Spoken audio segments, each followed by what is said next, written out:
Hello, dear bankers. Welcome to EduTap. This is JAP 10-minute a day series of Indian economy and Indian financial systems. आज हम करने वाले हैं chapter 15th का एक very very important concept, एक theory जो कि फर्स्ट थ्योरी है। ऐसे करके हम आगे फर्दर लेक्चर्स में जो 2 या 3 थ्योरीज आपकी चैप्टर में हैं उनको कंप्लीट करेंगे। और इस थ्योरी का नाम है classical theory of interest. We will cover it in 2 parts. आज इसका पार्ट 1 रहेगा, हाफ थ्योरी हम आज कवर करेंगे एंड हाफ थ्योरी हम अपकमिंग 10 मिनट में कवर करेंगे। एंड मैं आपको बता दूं कि एग्जाम में से इसमें आप 1 से 2 क्वेश्चंस एक्सपेक्ट कर सकते हो। And if you are preparing for job, PYQs play a very important role, और important PYQs, MCQs and very important topics जो आपके एग्जामिनेशन पॉइंट ऑफ व्यू से हैं, उसके लिए हमने एक डॉक्यूमेंट प्रिपेयर किया है जिसका लिंक आप डिस्क्रिप्शन से एक्सेस कर सकते हो। तो चलिए स्टार्ट करते हैं। इस थ्योरी के लिए हम विजुअलाइजेशन, आज हम सिर्फ विजुअलाइजेशन की बात करेंगे। ठीक है, एक सिचुएशन है जो मैं चाहती हूँ कि आप साथ साथ इमेजिन करो और पूरा उसमें घुसकर उसके सारे के सारे एस्पेक्ट्स को देखने की कोशिश करो। ठीक है जी।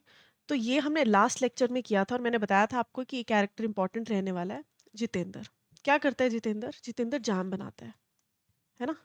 ही इज़ एन एंटरप्रेन्योर जिसको कि जैम का जो बिजनेस है वो करना है। अब मुझे एक बात बताओ, इसके पास पैसे नहीं है, ये बैंक के पास जा सकता है ना। तो लेट्स से कि ये जो मटका है ये बैंक है। ठीक है, बैंक है या और कोई इंस्टीट्यूशन है, या अभी के लिए विजुअलाइज करो कि एक मटका है जिसमें कि पैसा पड़ा है। वो पैसा कहाँ से आया है? वो पैसा ऐसे एक इंसान से है जिसके पास ऑलरेडी बहुत है, वो अपने बिजनेस में बढ़िया काम कर रहा है, अपनी नौकरी अच्छे से कर रहा है, बीट वॉट एवर। उसके पास बहुत सारा पैसा है और उसने अपने आप जो उसके पास पैसा पड़ा है वो उसने सेव किया है, और वो सेविंग उसने रखी है इस कर्ज के मटके में। Why do I call it कर्ज का मटका? बिकॉज ये आपको कर्ज अवेलेबल कराता है, जो नीडी लोग हैं उनको कर्ज अवेलेबल कराता है। कर्ज मतलब लाइबिलिटी। ठीक है, लोन जो हम बैंक से लेते हैं that is what, that is a liability only. ठीक है, तो इसको कर्ज का मटका हम बोल सकते हैं।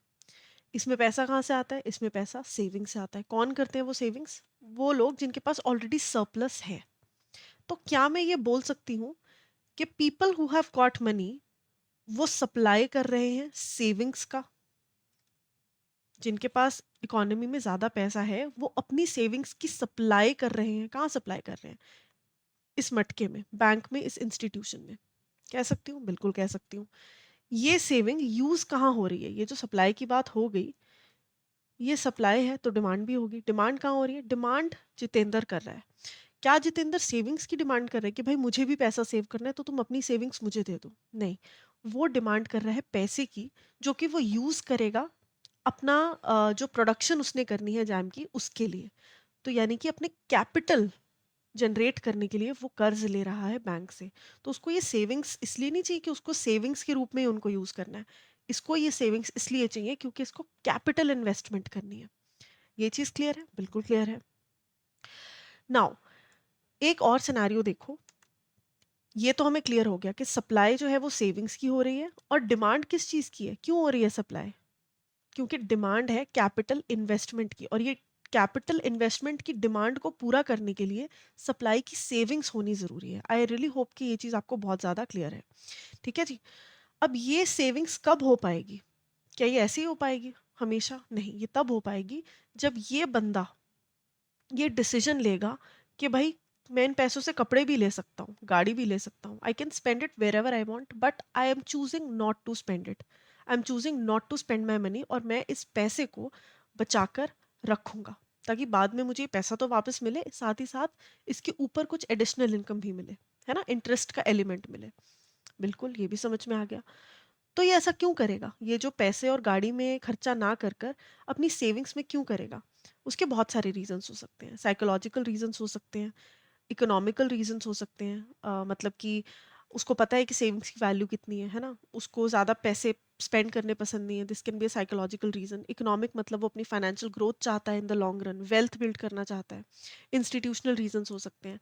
तो बहुत सारे रीजंस हो सकते हैं जिसकी वजह से ही is letting go of these things कि ठीक है यार, मैं खर्चा नहीं कर रहा, I will save, I will be the supplier to these savings. ठीक है। एंड यहाँ पर जितेंद्र का क्या होगा? जितेंद्र इस कैपिटल इन्वेस्टमेंट को यूज करेगा, अपने जैम्स को प्रोड्यूस करेगा, इससे जो भी प्रॉफिट इसको आ रहा है ना, पूरा का पूरा इनकम जो आ रही है, he will give it back.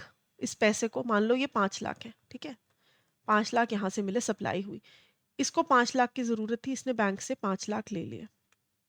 अब ये 5 लाख रिटर्न करेगा, लेकिन साथ ही साथ क्या रिटर्न करेगा, साथ ही साथ ये इंटरेस्ट का एलिमेंट रिटर्न करेगा। लेट्स से कि ये एलिमेंट है 1 लाख रुपए, फॉर ईज ऑफ अंडरस्टैंडिंग।